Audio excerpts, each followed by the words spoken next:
To Kenton City Council. This is our 7th regular session of 2026. And Emma, let's start with the roll call. Joel Aldhauser. Present. Sue Fox Baroker. Present. Lydia Miller. Cliff Winiger. Present. Chad Miller. Present. Peg Wren. Present.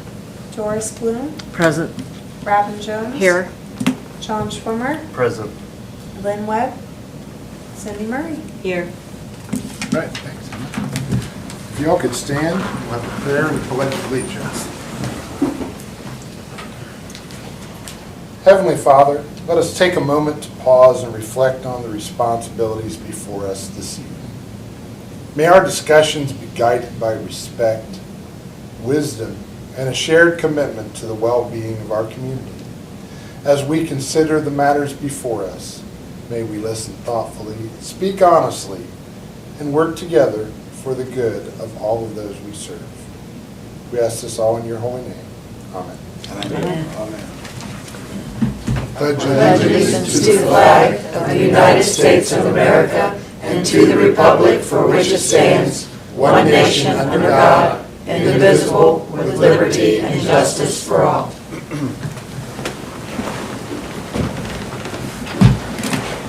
Again, welcome everyone. We do have the minutes from our meeting 3 weeks ago. I'd ask to hear any additions or corrections to those minutes. Hearing none, we'll mark them to be approved as submitted. Before we move forward, I'd ask council's permission. A couple of items on the agenda that we'd like to change and or update. Under ordinances and resolutions, I would call your attention to the second, third, fourth, and fifth ordinance bullet points. Just so we get everything straight, those numbers should be flipped around. So, for example, ordinance number 006-26 is actually 26-006. And on the actual ordinance copy, you would make the same change. Ordinances begin with the year and then the number. Resolutions begin with the number and then the year. Also would mention that you received an updated copy of ordinance 26-008 or 006. Yes, 6. Which is the second bullet point. You should have an updated copy at your station. We'll call your attention to the difference when we get to it. And then we'd ask your permission to add a final ordinance, ordinance 26-010, and that also should be at your station. Anyone have any objections to those changes to the agenda? Okay. We get right on to our citizens requesting time to speak. We have one individual on the agenda tonight who checked in ahead of time. So, Mr. Gardner, if you'd like to come forward, and you've done this before, so come up to the podium and.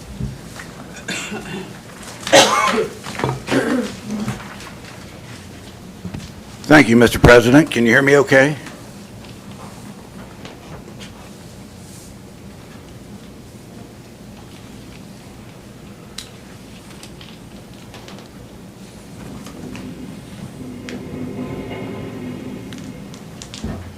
Good evening, ladies and gentlemen. My name is Thad Gardner, and I live in Ward 2. As groundbreaking for the US 68 SR 31 roundabout project nears, the public certainly deserves to understand how this project, funded with federal carbon reduction program dollars, small city congestion mitigation grants, and other loans, was allowed to bypass all federal safety expectations created after the 1995 Fox River Grove school bus train collision disaster, where a school bus was trapped on the tracks due to poor roadway rail coordination. These federal expectations are clear, Any roadway project that alters traffic flow, queue lengths, or driver behavior near an active railroad crossing must undergo a coordinated safety review. This includes queue spillback modeling, storage distance evaluation, long vehicle clearance analysis, and multi-agency coordination with the railroad. These expectations apply to intersections, roundabouts, detours, lane reductions, and any new roadway geometry that influences queuing near active railroad crossings. Yet none of this happened here. The new roundabout is not a minor modification. It is an entirely new junction of Main Street and Detroit Street created out of thin air, a configuration that did not exist before. It fundamentally changes how vehicles approach the railroad crossings for an active main line that has been in continuous service since the 1880s, long before automobiles, school buses, or modern traffic engineering existed. This new junction will funnel all traffic from US 68, State Route 67, State Route 31, and State Route 53 through a single lane constrained approach to the Detroit Street Railroad crossing. Any project that reshapes all traffic on US 68 and 3 state routes feeding into a 19th century rail alignment should have triggered the highest level of safety scrutiny. Instead, the Kenton Roundabout project slipped through a procedural loophole. ODOT apparently classified this roundabout as a standalone roadway improvement, not a crossing-related safety project in any way, even though it directly affects all traffic approaching 2 active railroad crossings. This classification allowed the project to bypass every Fox River Grove-derived federal expectation despite using federal money. This loophole was evidently reinforced by an outdated administrative practice called the 50-foot office policy, dating back in various forms to the mid-20th century. This policy allows agencies to certify no railroad involvement if any project is more than roughly 50 feet from the tracks, even when the project will clearly alter all queuing patterns, storage distances, or driver behavior near these crossings. This paperwork maneuver effectively shuts down the entire safety review process before it ever begins. A fully dimensioned engineering drawing from Choice 1 of the Kenton Roundabout shows fixed railroad right-of-way limits and the exact storage space available between the stop bars and yield lines.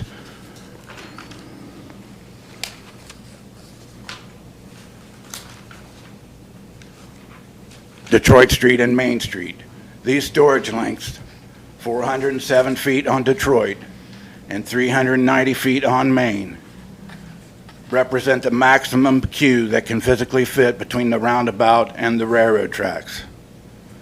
However, a lifetime of historical observation of our 2 railroad crossings show that train-induced queues routinely reach 1,100 feet or more on Detroit Street and 1,200 feet or more on Main, the distance from the crossings to Franklin Street, with 9 to 24 trains per day.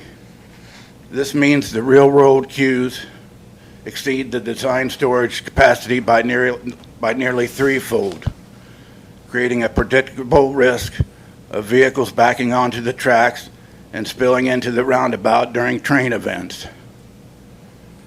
This mismatch between the documented queue lengths and the geometric storage provided in the design raises safety risks that have never been addressed.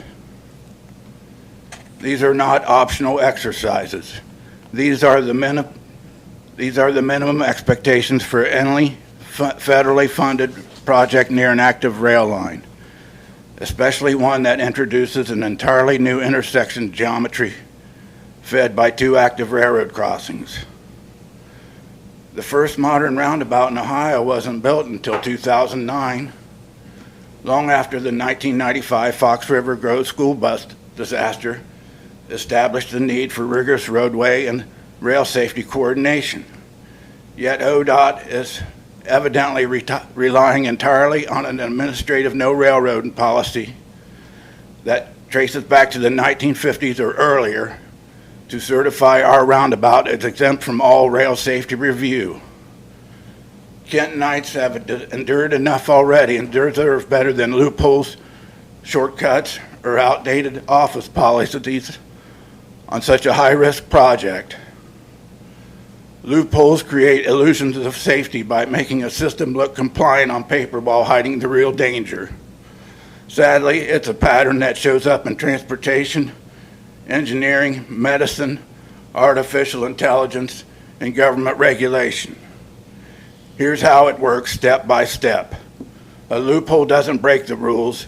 It twists it enough to satisfy the letter while ignoring the spirit.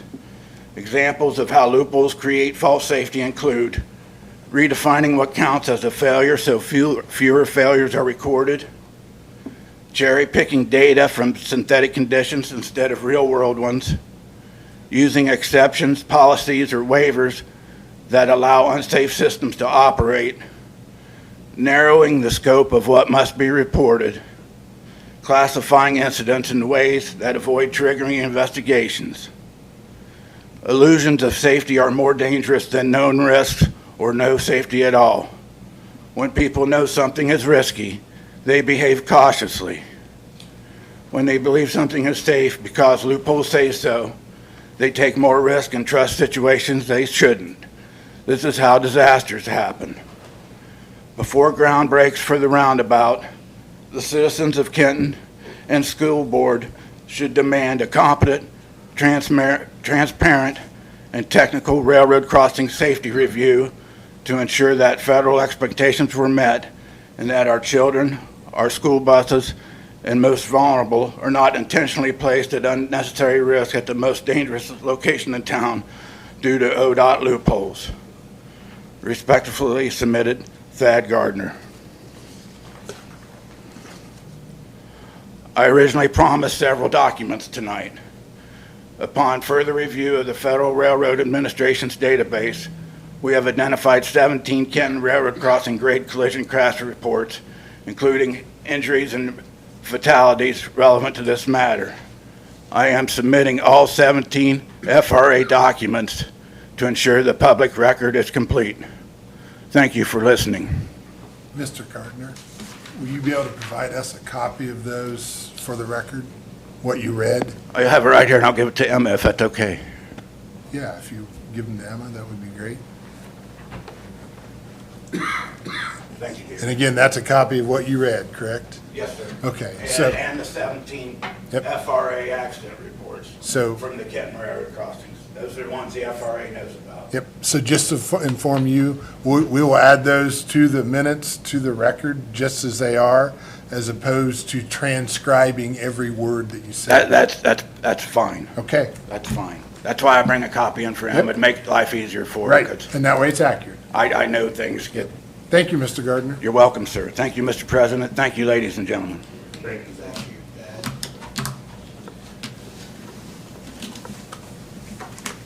We do have a couple other folks I'd like to give an opportunity to go ahead and speak right now. First, Arbor Day is coming up. So I know we've got a pair here that might want to talk about that. So if you guys want to give us the spiel on Arbor Day and what's going on, we'd appreciate it. Gary Whitmer with the Tree Commission. Tara Meyer with the Tree Commission. This year, the Tree Commission would like to invite everybody in the city to come to the Mary Lou Johnson Library, and we would like to plant 2 trees. We're going to plant 2 trees out front. Cindy, thank you so much for all your help that you have done to get this rolling. We're going to have pamphlets out about just tree information, how to take care of trees, why trees are important to us, and how to mulch properly around your trees. We're also going to do a little pine cone bird feeder, so if anybody wants to make one, you're more than welcome to come. And we're gonna donate a couple books to the library about trees, so we just thought that we'd invite everyone to come. It will be April 25th, and that will be from 10 a.m. to noon. Yeah, it's one of those days, I know. And I'd like to bring an update to council on Don Hall's tree removal. We've provided a list of 26 trees that we felt needed removed from old listings that was provided from old members. And he's currently taken out 12 of those 26. He's also grinding stumps at the same time, so. All right. Thank you. Thank you. All right. Thank you. Thank you. Thanks, Tara. Thanks, Gary. Mr. Castle, you want to chat with us a minute?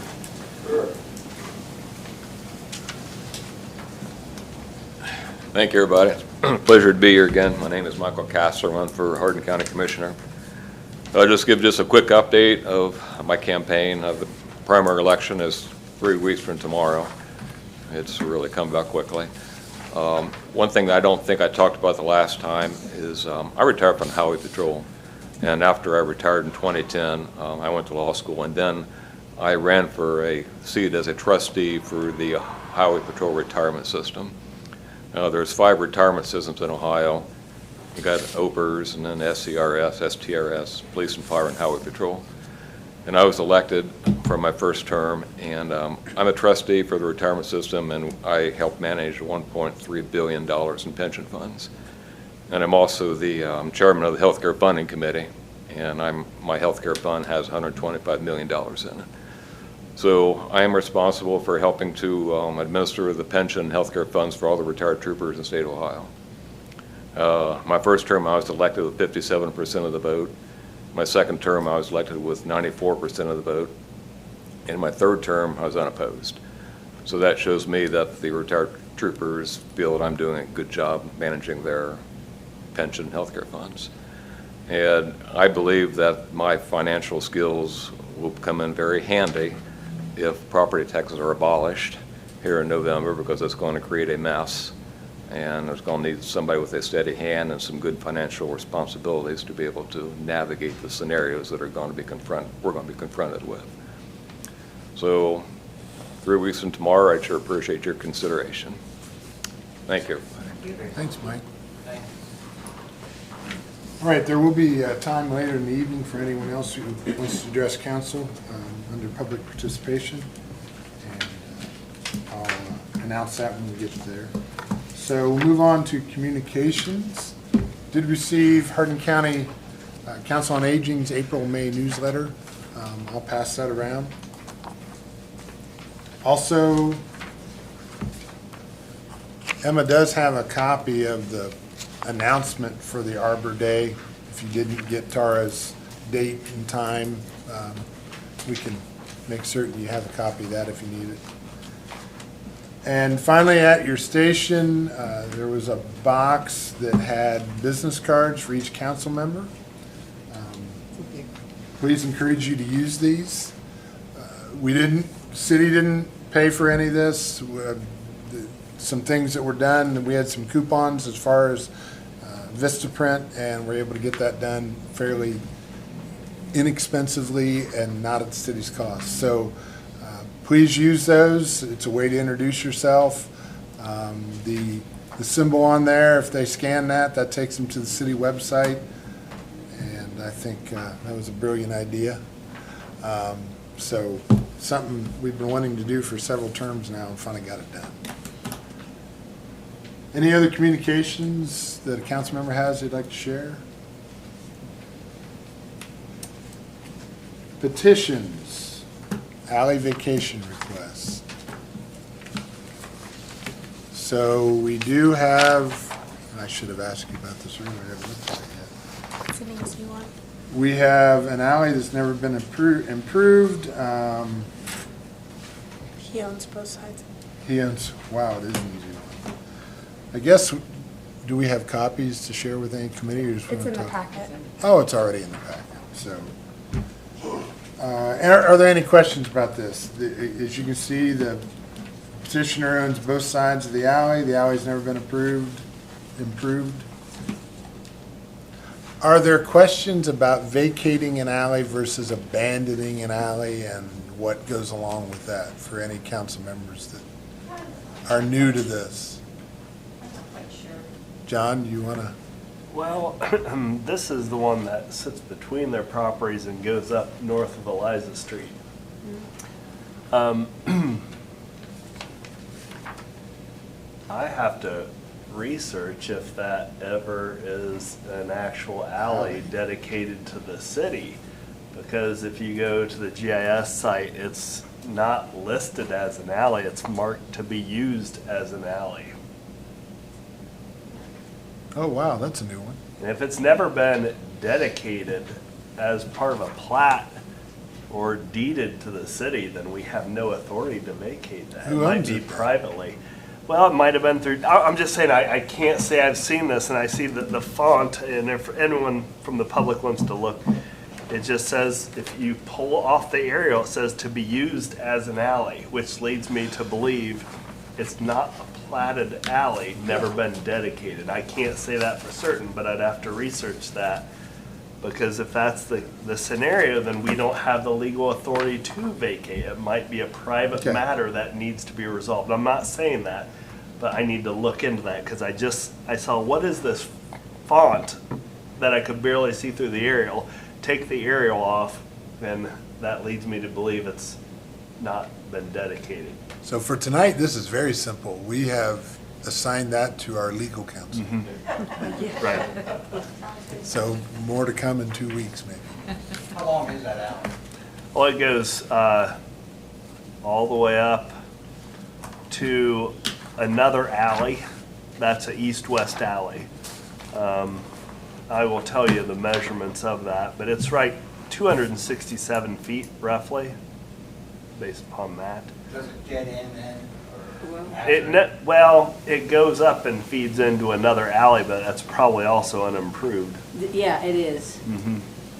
It's my own neighborhood.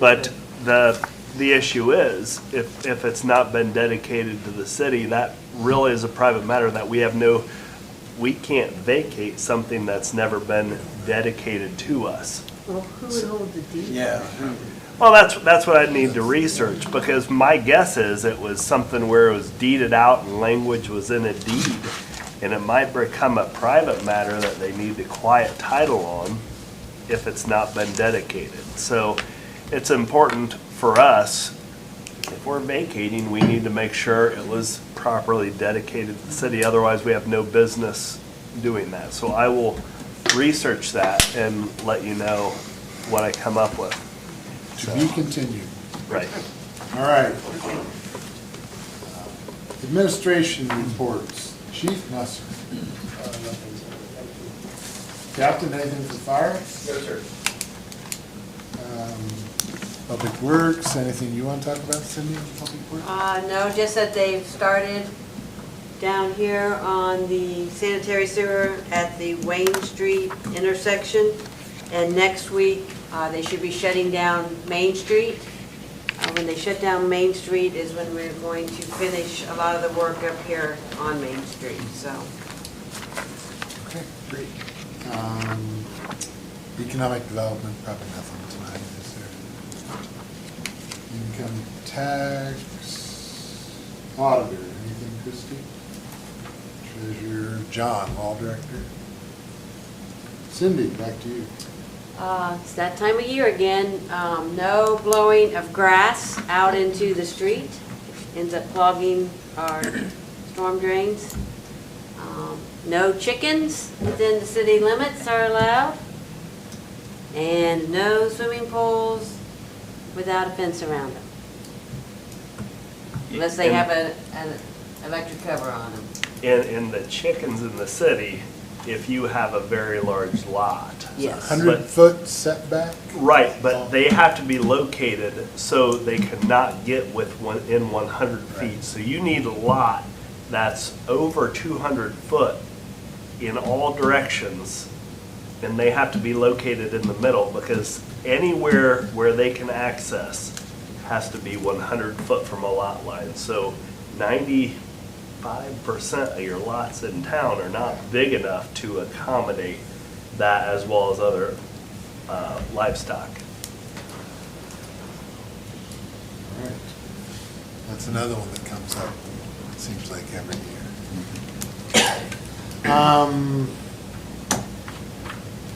Anything on behalf of Lynn? No. So let's move on to committee reports. Finance, there's a committee in your packet. Doris, anything you want to add to that? Yes, we just met before 5:30 this afternoon and discussed the audit findings, which are mostly been taken care of. We talked about funding for the sidewalk project, which Cindy will have more information on. And a good update from Christy Scharf as to where we're at on our budget for the end of the first quarter, and we look to be right on target. Next meeting is sometime next month. May 11th. Thank you, May 11th. May 11th. 5:30. Yes. All right, MOP, any report? Nothing for Mom. Nothing coming up either, so public utilities. We meet Wednesday at 3:30 here. And then streets, alleys, and sidewalks. Streets, alleys, and sidewalk didn't meet. We found out that the parking on one side only of Smith Street was completed, and there was a four-way stop that was put on Grove and North Layton, and I traveled that a lot, and it has slowed the traffic down. Good. It slowed it down significantly. Still trouble getting around some of the cars the way they park, but that's it. Then we discussed some of the parking issues around town, like cars parking too close to stop signs, so you can't get up to the stop sign to park, so, but we haven't had a complaint yet from anybody to address that, so.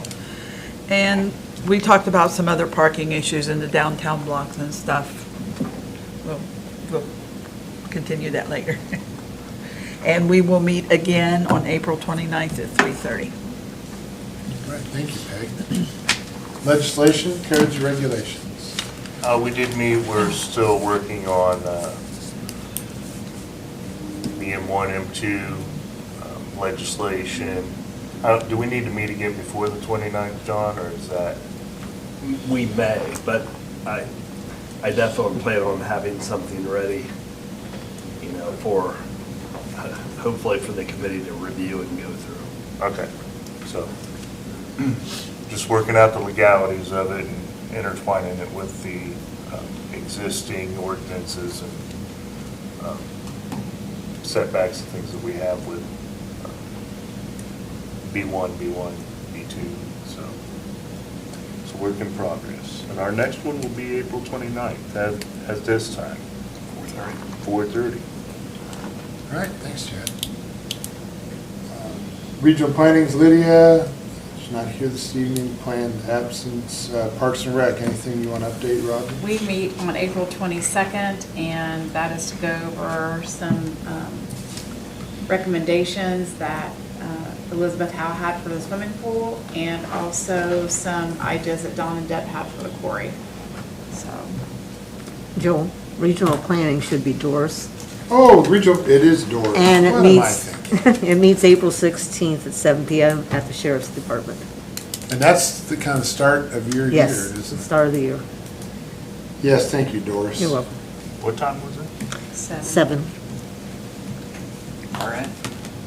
Sheriff's Department. Grove Cemetery Board, Sue. They met on April 8th. Unfortunately, I was unable to attend that because of musical rehearsal. But we are meeting again. Ron Rogers has a meeting with the prosecutor's office regarding the chapel. He wants to make sure that we're doing everything perfectly correct as far as moving into the next steps of tuck pointing, window replacement, etc. So that is going to be the 16th at 10 a.m. at the prosecutor's office. Thank you, Sue. And the Shade Tree Commission is Lydia's appointment, and she's not here, so we'll move on to BKP. BKP meets next week. So next You can meet on the third Monday at 6 at PKP. If anything earth-shattering comes up, I'll report on that in 2 weeks. Any old business? All right, new business. Mayor Webb did leave a list of several appointments. As a reminder, the mayor appoints the Architectural Review Board, the Parks and Rec Board, and Civil Service Commission. And then council approves that. Her suggested appointments for the Architectural Review Board are Sue Bailey, term to expire 12/31/28. Tasha Heidinger, term to expire 12/31/27. Robin Jones, term to expire 12/31/27. Jolene Bailey, term to expire 12/31/28. John Price, term to expire 12/31/26. Any questions on any of those appointments? I guess I think what we can go through is I'll go ahead and read the rest of them. If there are any that you want more time to discuss, we can do that. Otherwise, we'll take a vote afterwards, if that's okay with everybody. On Parks and Rec, Charity Robinson, term to expire 12/31/2030. And for Civil Service, James Ramsey, term to expire 12/31/2031. Any questions on any of those? Do I have a motion to accept them? Moved by Doris. Is there a second? Peg? Any discussion? Okay. Sue Fox-Broker. Yes. Cliff Winiger. Yes. Chad Miller. Yes. Peg Ren. Yes. Doris Bloom. Yes. Robin Jones. Yes. All right, that passes. Great. Thank you, everyone. Also, new business formality. Lydia, this was a planned out. She knew she would not be able to be here this evening for a prior commitment before she even got elected, I believe. Would ask for a motion to excuse her. So moved. Thanks, Excuse me. Sue. Second. Second by Cliff. Any discussion? Cliff Winiger. Yes. Chad Miller. Yes. Peg Ren. Yes. Doris Bloom. Yes. Robin Jones. Yes. Sue Fox-Broker. Yes. All right, thanks. That passes by a vote of 6-0.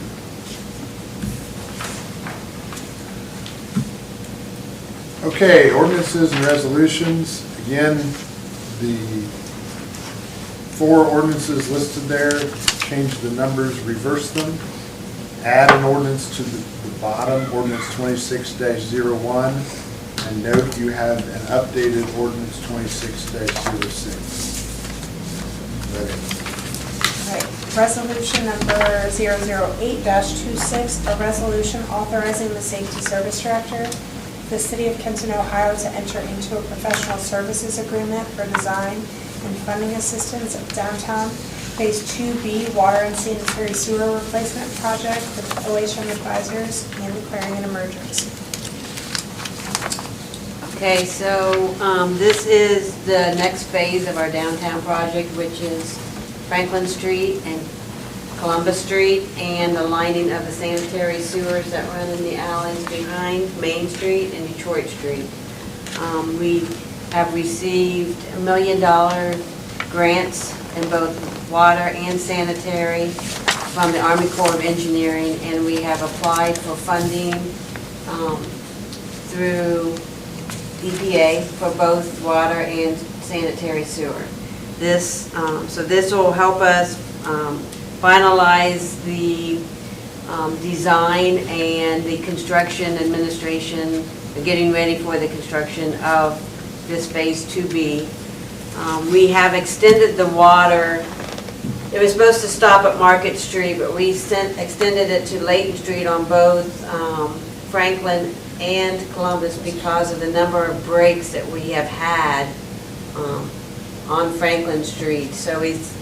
And in addition, ODOT is paving Franklin Street in 2027 up to Market Street.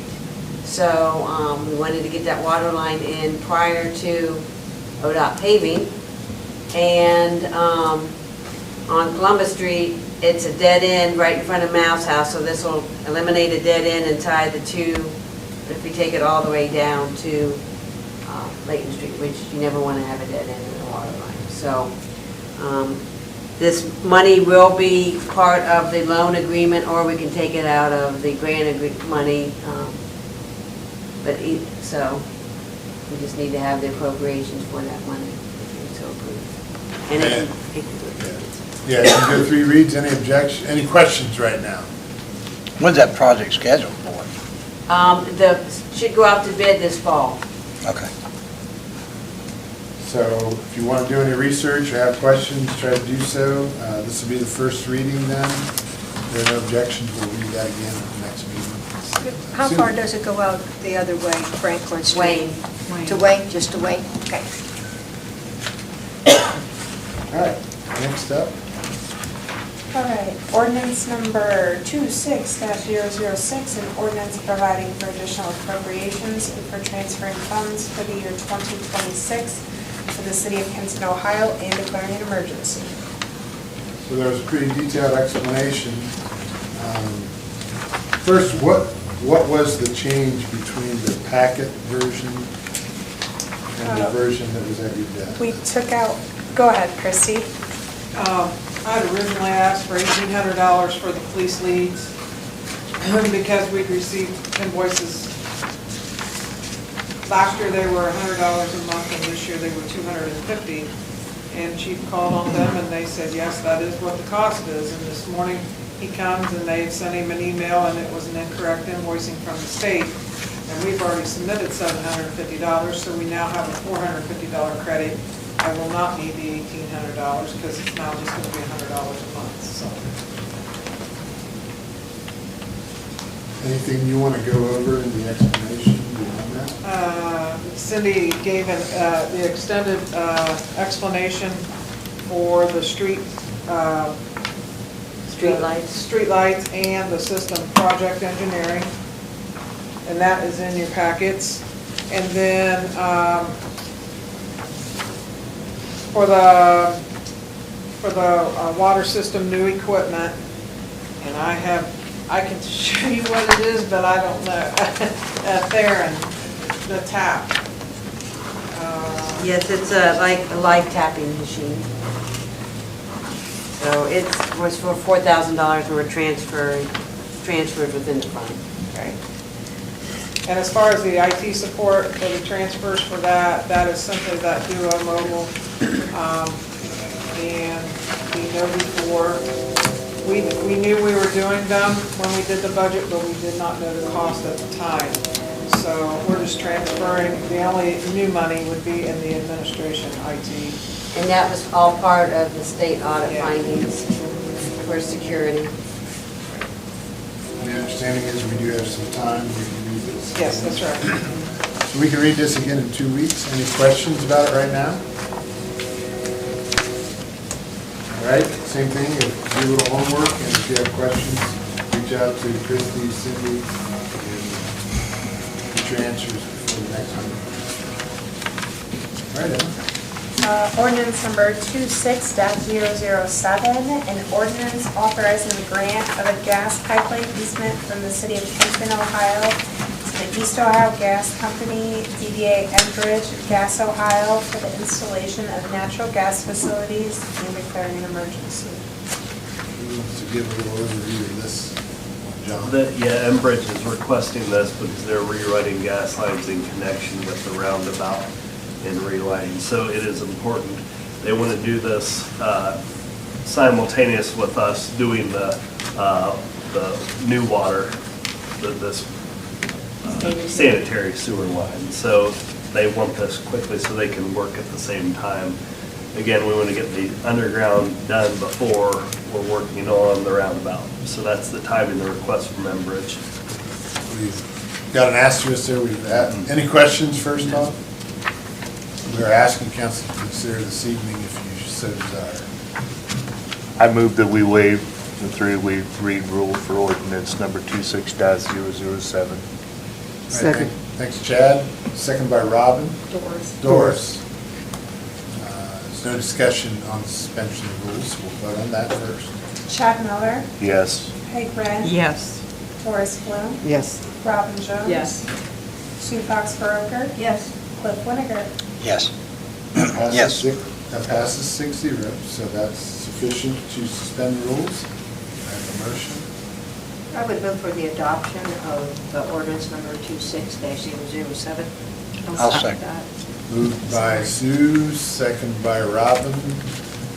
Any discussion? All right. Peg Ren, Yes. Doris Bloom, Yes. Robin Jones. Yes. Sue Fox Baroker, Yes. Cliff Winiger, Yes. Chad Miller. Yes. That passes 6-0.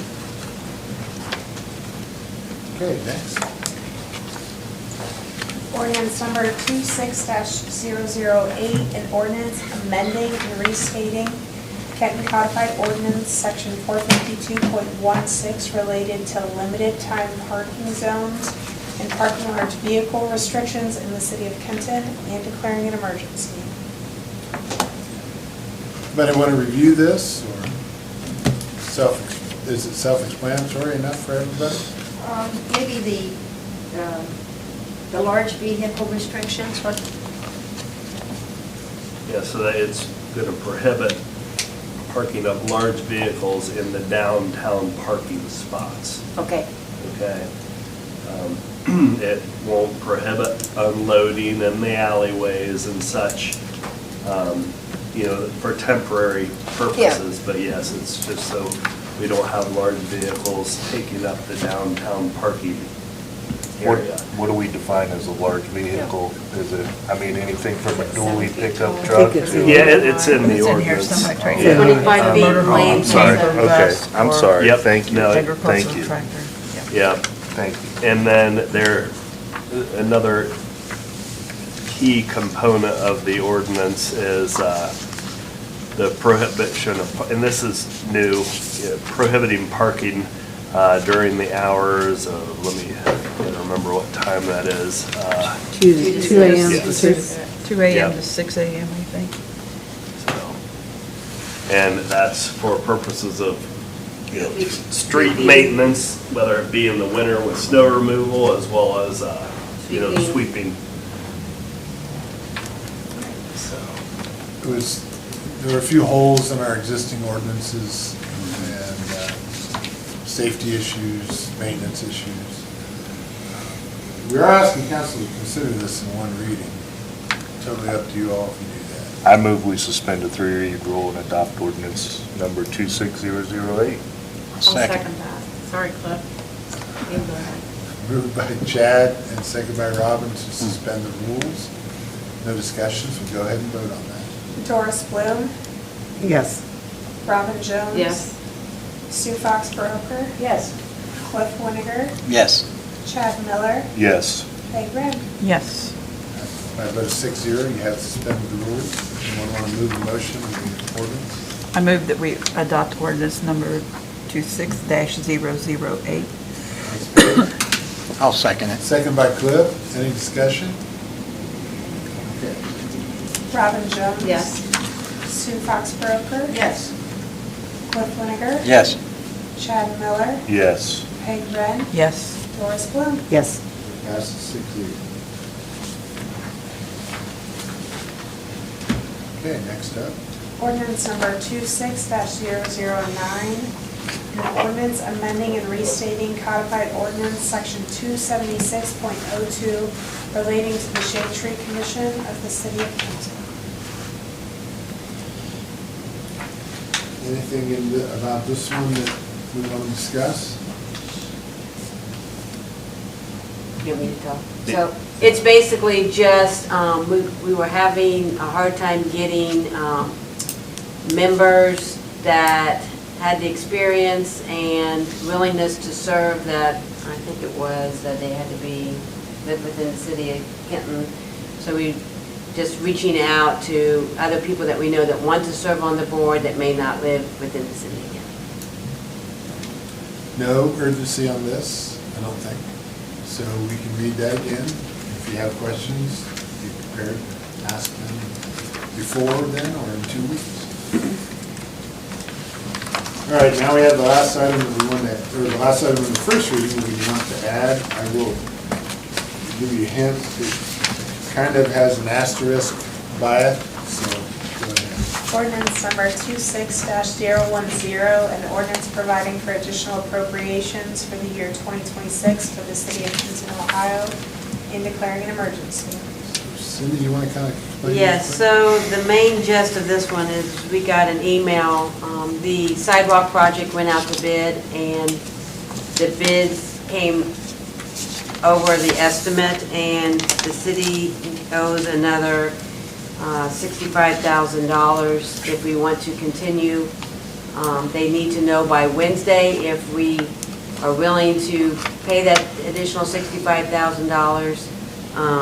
The money we don't have to have until 40 days from now, once we give them the okay. So that is what the $65,000 is for. I think, I was telling the Finance Committee, the money that we are going to pay for the roundabout will not be as much as what ODOT is going to demand up front, because we have $250,000 from OPWC as a grant and $250,000 in loan from OPWC. So we will be able to repay this money back. But we just need to know up front and we'll have to pay it up front, and if we're willing to continue with the project or not. And then the $1,000 is for the fireworks fund. So due to the constraints on needing to let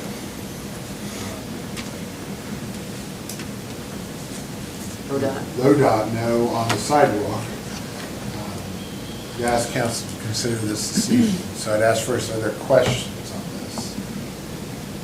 Finance did hear about this earlier. Yes, we went into it in detail.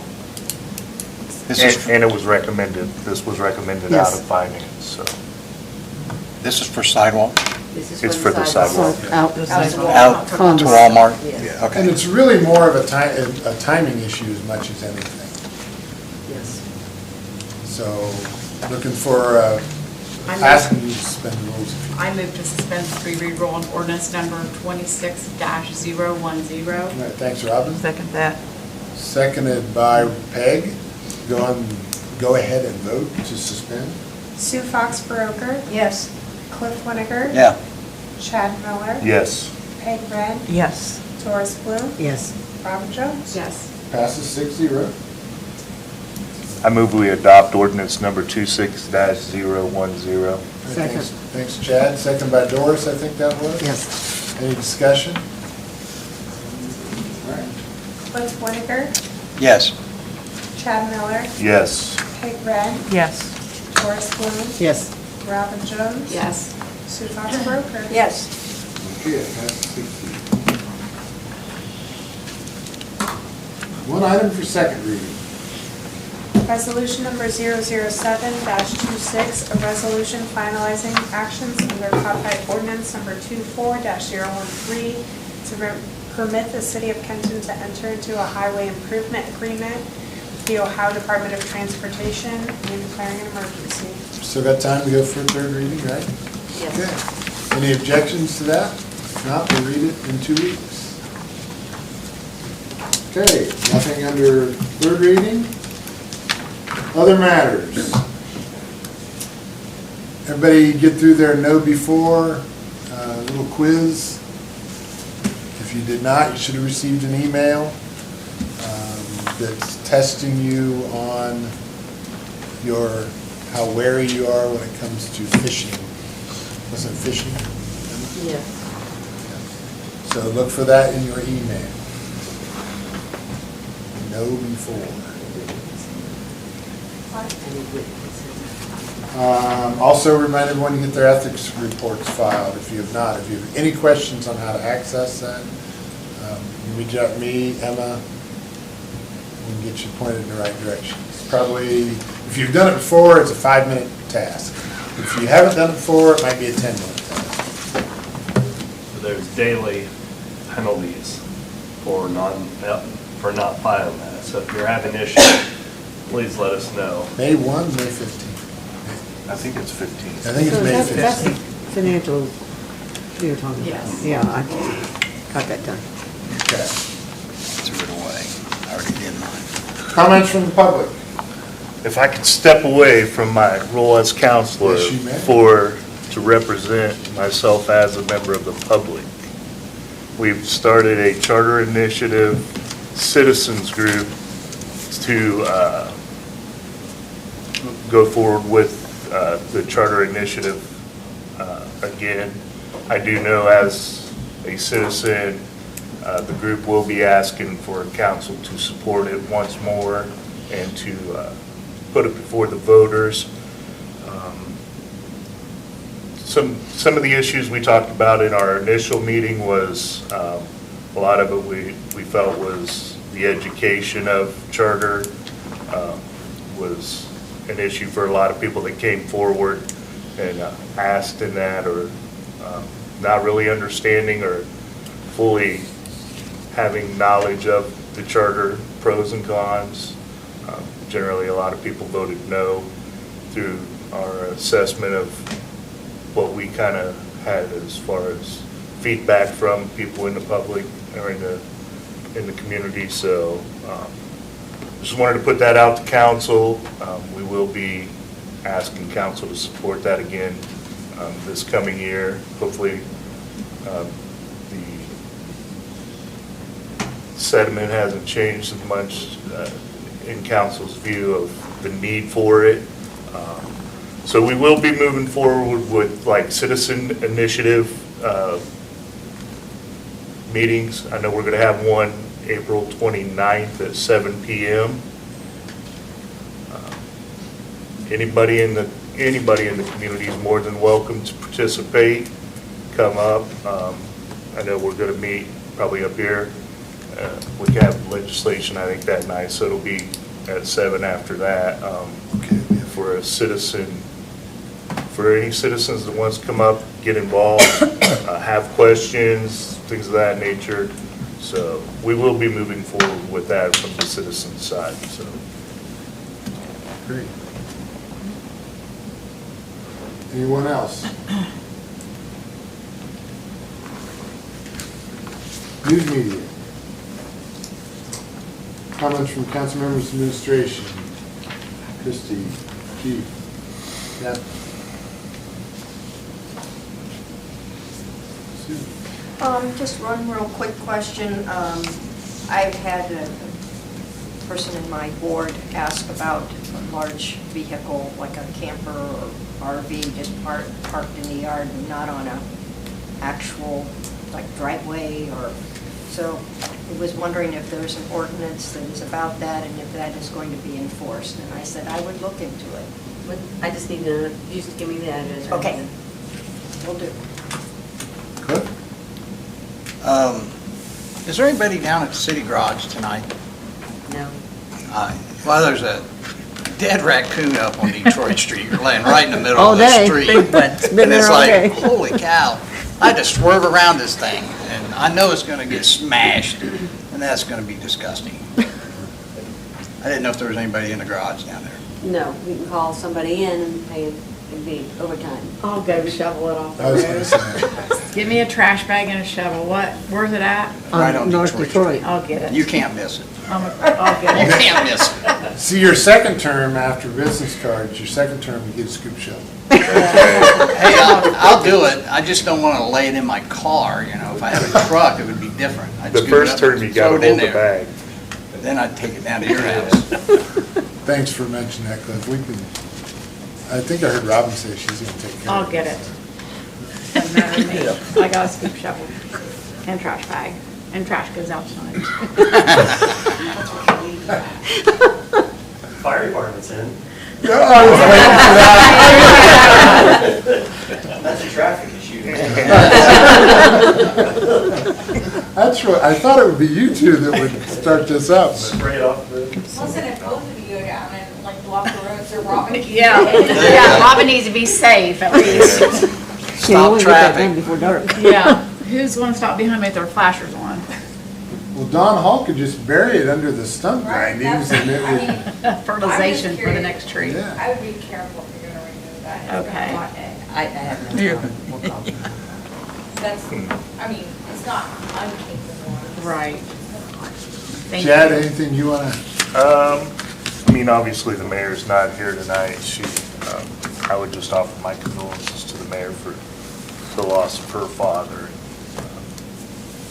I exemplify that, and the rest of the family. Dick was on council when I first came on council, and he was my mentor. He taught me a lot. He was a great guy. I add to Chad and Peg's my condolences.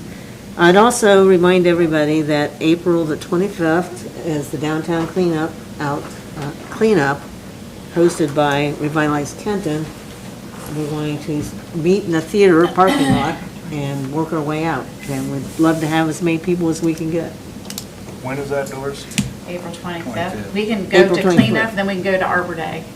I know, it's just. It's okay, it's all work, it's all good. It's probably prom too, is it? I don't know. It is. Is it prom too? Yeah, why not? Yeah. It is prom? It is. It isn't cleanup, Go to prom. start at 9 or 8? 9. 9, yeah. Oh, that's too early. So I'd like to express my sympathies to Lynn and her family on the loss of her dad, who was a great man, and he served his country, he served the council, he was a great coach, from what I hear, a great administrator.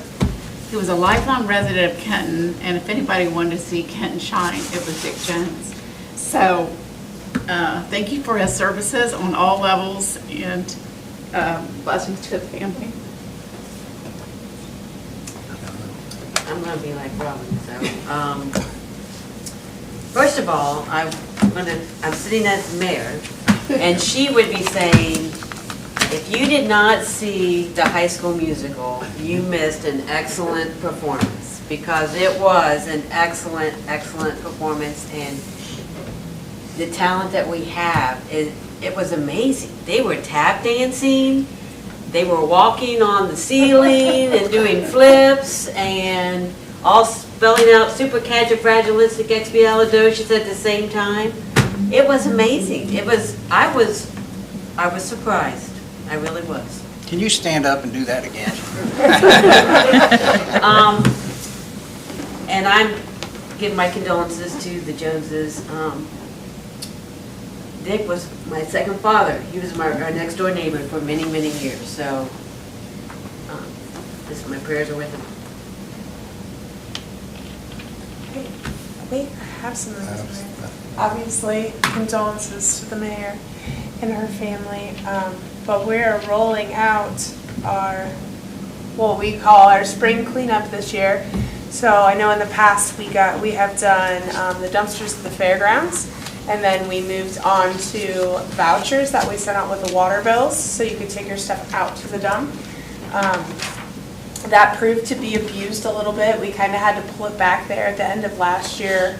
Didn't offer a lot of explanation, so we came up with a new idea for this year. So what we're going to be doing is you can get credit on your trash bill for it.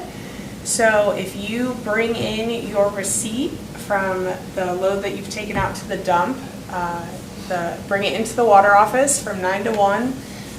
They will credit your trash account, and I say this because not every resident in the city of Kenton pays for trash.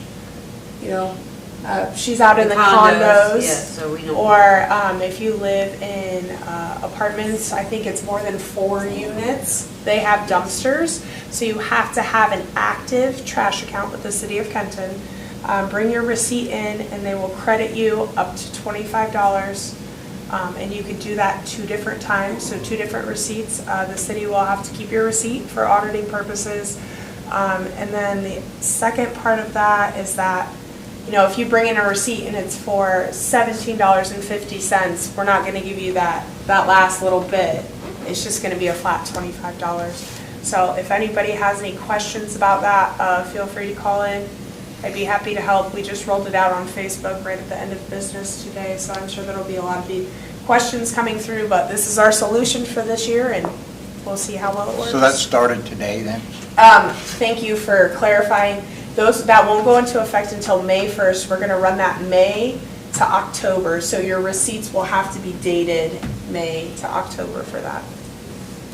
So is it no matter, like, if you go out for $5, you're getting a $25 credit? That is correct. So 25 is the limit, but Yep. anything you take out. Correct. 2 times a year. 2 times Well- once. To clarify, you'll get a credit for what your receipt says. So Okay. if it's $5 that you bring in, you're get only gonna get a $5 Okay. credit, but that Then you're cancels done. out your Up to. $25 receipt. Yeah, it's up to Okay. 25. If that makes sense. So load the truck. So it's Right. 2 loads, Yes. up to $25 per ton. Right. Correct. But if So- it's $17.50, you don't get 25, you get $17.50. Okay, Correct. that was what But I if was it's saying. 45, you get 25. You get Yeah. 6. And if you heard, the point is, had to do that because of some abuse that was occurring toward the end of the time last year. And I'm going to chime in on this too.